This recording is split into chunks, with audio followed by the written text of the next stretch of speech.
KPK menemukan anggaran pendidikan tinggi justru sebagian besar dilarikan ke perguruan tinggi milik instansi pemerintah dibandingkan perguruan tinggi negeri atau PTN. Deputi Pencegahan dan Monitoring KPK, Pahala Nainggolan menyebut, anggaran yang disalurkan ke PTN hanya 7 triliun rupiah, sementara 32 triliun rupiah mengalir ke kampus yang dibentuk lembaga atau kementerian. Ada yang dikelola oleh oleh kementerian lembaga, dan itu 32 triliun. Bandingin, jauh lebih gede ketimbang 7 triliun yang jadi bantuan operasional yang 30% dari biaya 10 juta lah kira-kira gitu. Ada 12 triliun misalnya Kemsos. Ini apa yang 12 triliun gitu kan? Ternyata itu komponen PKH, komponen pendidikan buat bansos yang keluarga harapan. Ya ini dikoreksi dong, jangan ngambil yang kira-kira gitu ya. Atau ada lagi yang kementerian lembaga, sebenarnya lulusannya bukan PNS. Lah ngapain dia selenggarain kalau bukan PNS sih, biarin aja diswastain gitu kan. Deputi Pencegahan dan Monitoring KPK, Pahala Nainggolan menyebut, idealnya bantuan operasional perguruan tinggi negeri atau BOPTN sebesar 10 juta rupiah per mahasiswa, tetapi kini dipangkas menjadi 3 juta rupiah per mahasiswa. Dampaknya, kampus dipaksa untuk mencari uang dan salah satunya dengan menaikkan uang kuliah tunggal.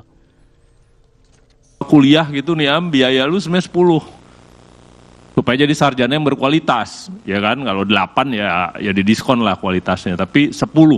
Nah sekarang ini pemerintah memberi bantuan operasional tuh hanya 3. Itulah yang lewat seluruh PTN, yang PTN dikasih per siswa hanya 3. Yang 7 disuruh cari sendiri lewat orang tua. Itulah UKT, itulah jalur mandiri, itulah bisnis PTN.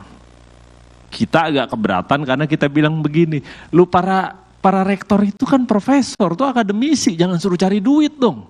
Gitu kan, dia nggak sepintar, katakan kalau universitas di luar negeri kan ada unit bisnisnya yang bukan profesor gitu ya, emang utilisasi. Tapi akibat yang 7 inilah keluar kasus jalur mandiri, keluar kasus UKT dinaikin dikit, ribut gitu ya.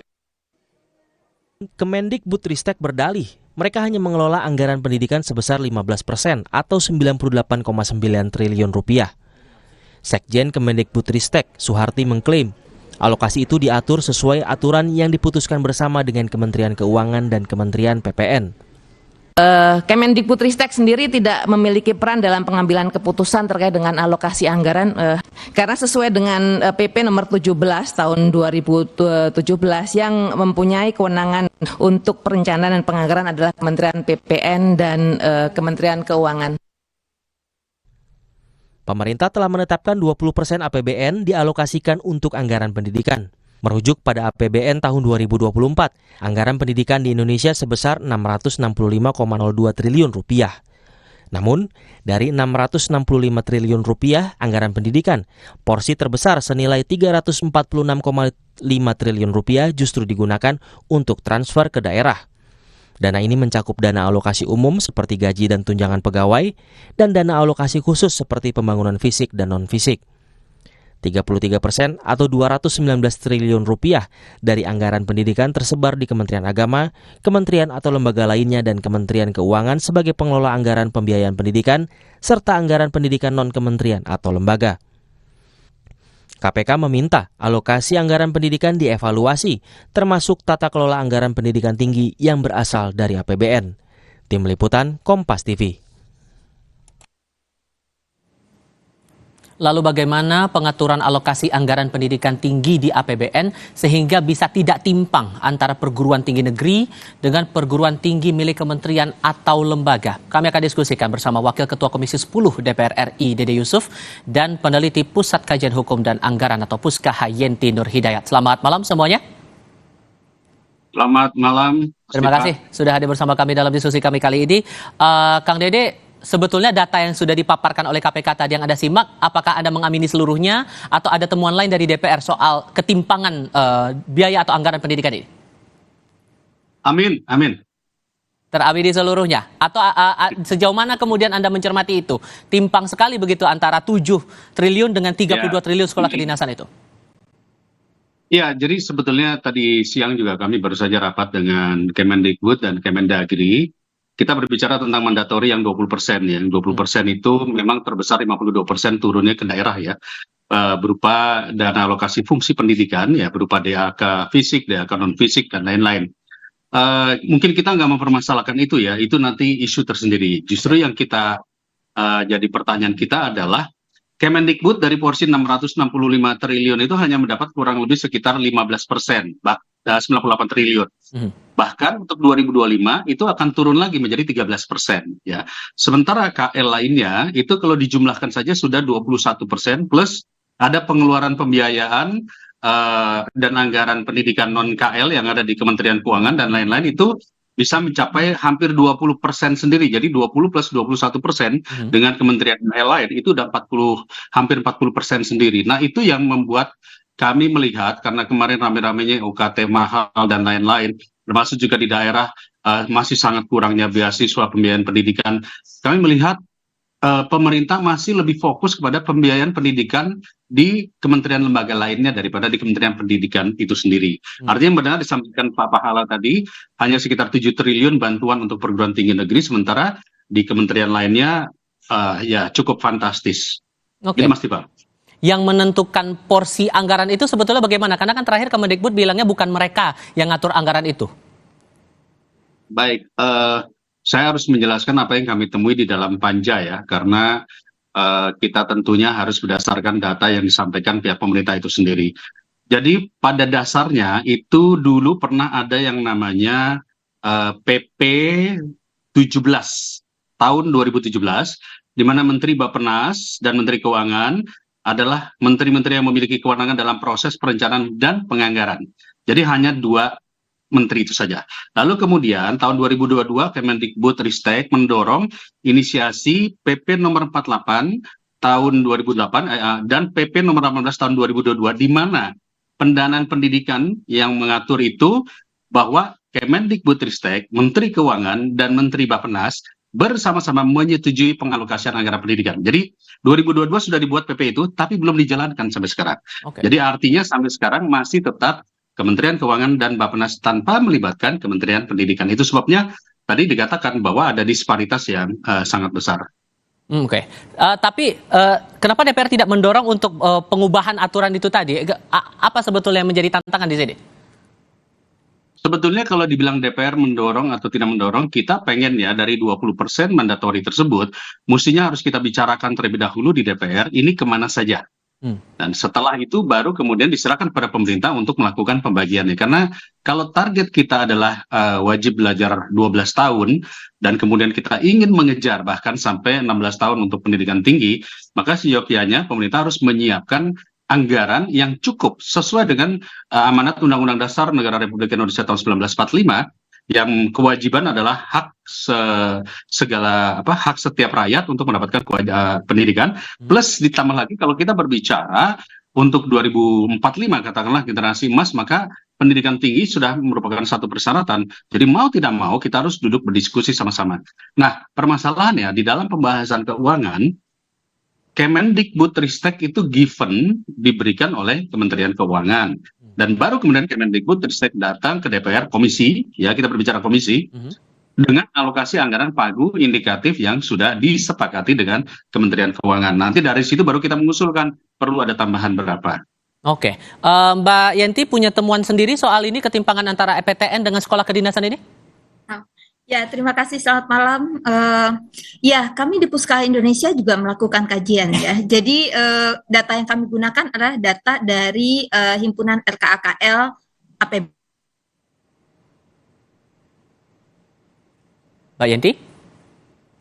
Kami coba perbaiki komunikasi kami dengan Mbak Yenti untuk menelusuri lagi analisis lain terkait dengan ketimpangan dana ini. Saya kembali ke Kang Dede kalau begitu. Kang Dede, apa yang menjadi... Ya.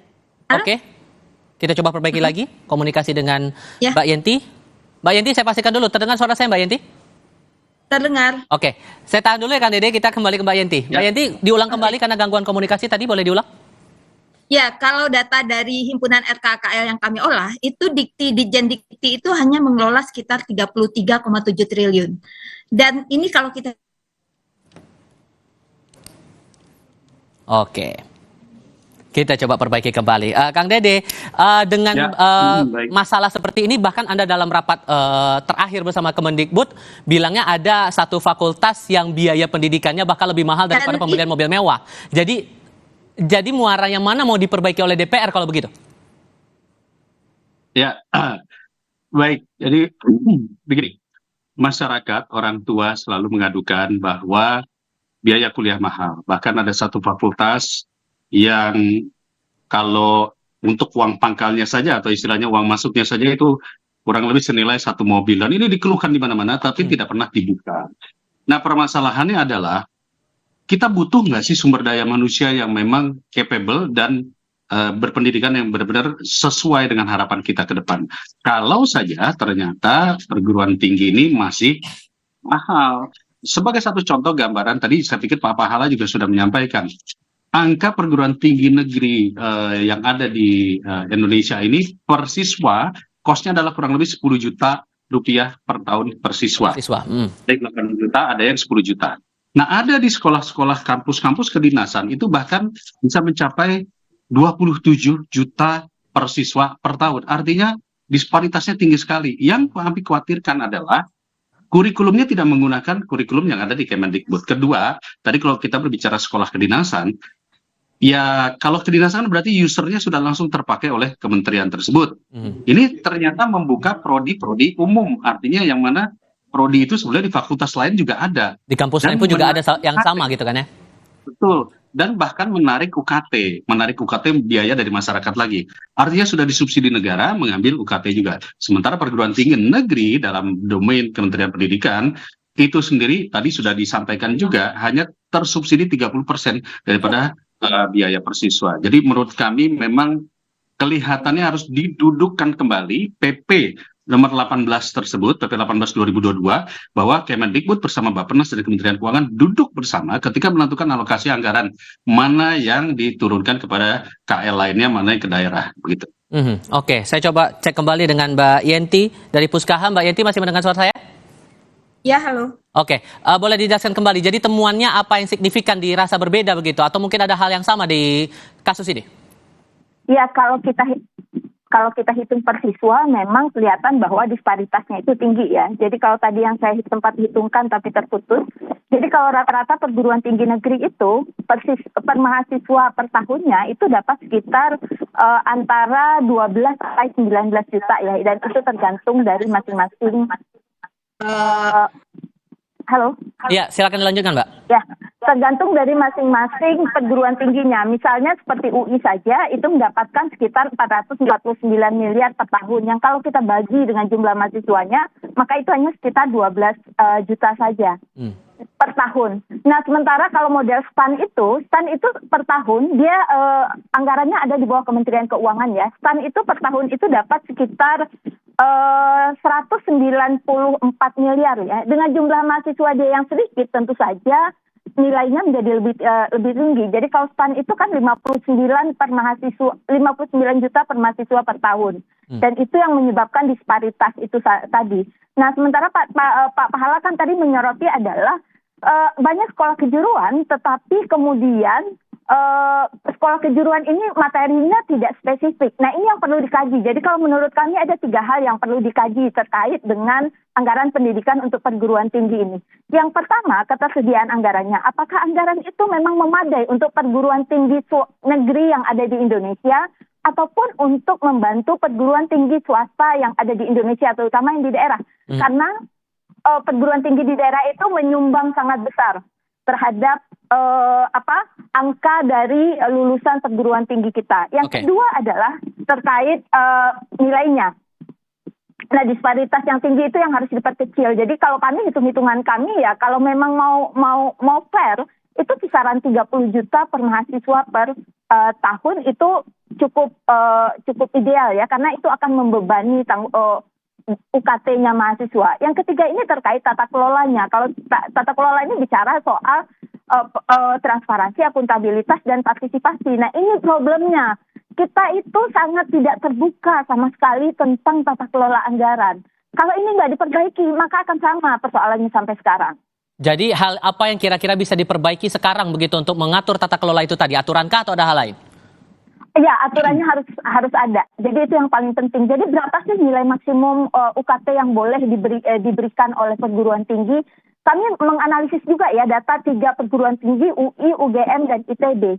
Ternyata berdasarkan laporan keuangan 3 perguruan tinggi ini terlihat bahwa ITB itu UKT-nya jauh lebih murah. Kenapa? Karena dia kemudian bisa pengelola perguruan tingginya ya itu bisa menambah pendapatan perguruan tinggi dari sumber-sumber lain.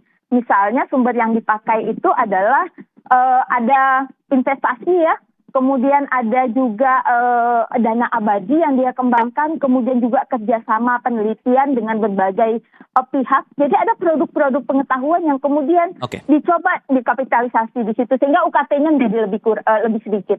Baik, itu yang harus jadi perhatian di sini, Mbak Yenti mewakili Puskaha, terima kasih. Kang Dede mewakili DPR juga terima kasih sudah hadir dalam diskusi kami kali ini. Sehat selalu semuanya. Selamat malam.